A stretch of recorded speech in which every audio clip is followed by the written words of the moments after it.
Hi, this is Granny Fisher, and on this nasty wet fall day, I'm going to talk to you about something kind of serious. It has to do with what we feed our animals.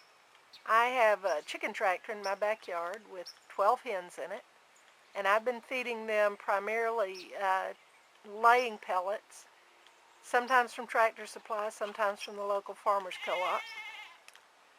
And I supplement that with garden produce, kitchen scraps, and sunflower seeds. And I've been giving them a little bit of crimped oats as well. And some of the things I've been feeding them have been coming up in the backyard. I've got, well, I'll just show you what I've got growing in the backyard.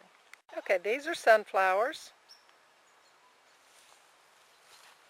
I've got these all over the yard. See here? That's a sunflower. And this is one that I just kept mowing around and let it grow. And I've harvested some of the flowers to go on my fall wreath on my front porch. I've got some tomato plants,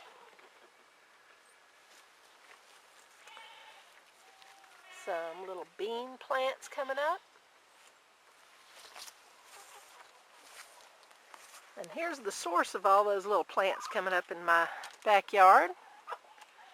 The chickens in my chicken tractor. They leave seeds and scraps all over the yard, and those things are growing up just as God made seeds to do. Now over here, you'll see what my chickens are eating. There's the chicken feeder. On the left is a little bit of coarse ration from the goat chow. In the middle is the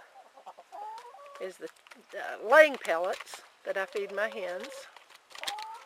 And I don't know if you can see it, but in the top, you see right there, sunflower seeds, black oil sunflower seeds.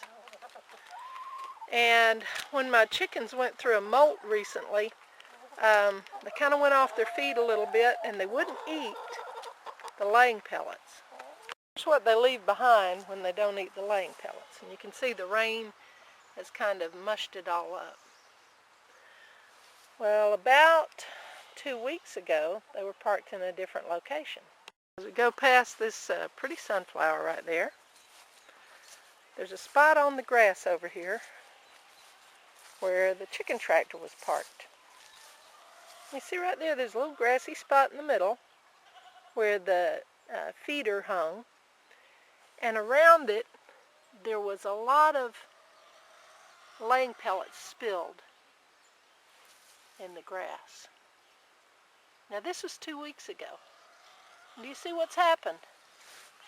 Those laying pellets mushed up into the grass, got rained on, and they turned to that black mold.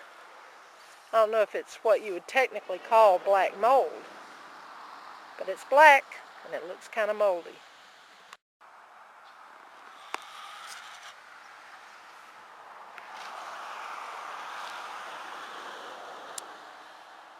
Well, I guess the point of what I'm getting at is that genetically modified organisms produced in this country, and over 95% of the corn and soy and a lot of the canola that's produced in this country are genetically modified. The United States government doesn't require, has not done any kind of research into their effects, and pretty much allows the industry to police itself. In England and France, where studies have been done, they showed an increase in laboratory animals in aggression, mammary tumors, and infertility. And when you think of mammary tumors, think breast cancer. Is that something that you want to feed to your family? I understand what the industry is trying to do. They're producing plants by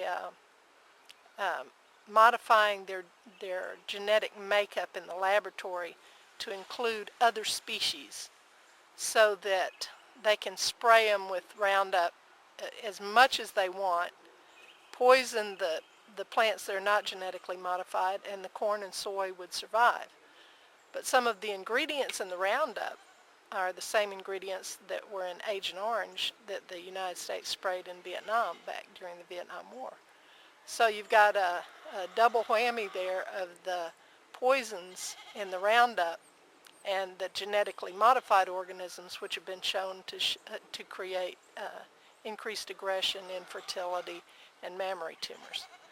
So I guess the point is we need to be careful what we feed our animals, and we need to be careful what we feed ourselves and our family. This is Granny Fisher, and I'll see you next time.